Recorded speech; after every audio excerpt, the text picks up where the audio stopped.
بسم الله الرحمن الرحيم. السلام عليكم ورحمة الله وبركاته. أخيرا وبعد 4 سنين الحلم تحقق.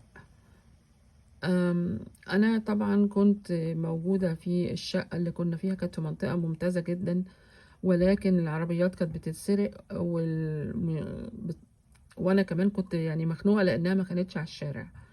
طب نعمل إيه بقى؟ خلاص بقينا ندور، ولكن ما كانتش السمسار اللي معانا ما كانش فاهم اي حاجه وبيضيع وقتنا على الفاضي.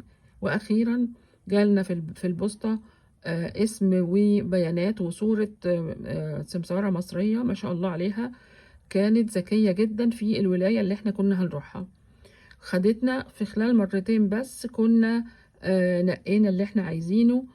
احنا كنا عايزين بيت يكون 2 فاميلي، على اساس انه انا ما كنتش عايزه اشتغل في الاول، فكان بيت وفاميلي.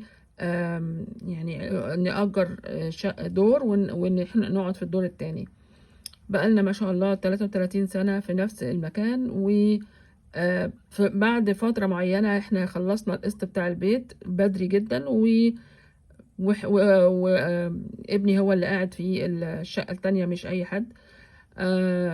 الحمد لله. انا يعني قعدت ادعي يعني 4 سنين علشان ربنا يساعدني في الموضوع بتاع البيت ده. الحمد لله، وطلع قدام المدرسة بالظبط.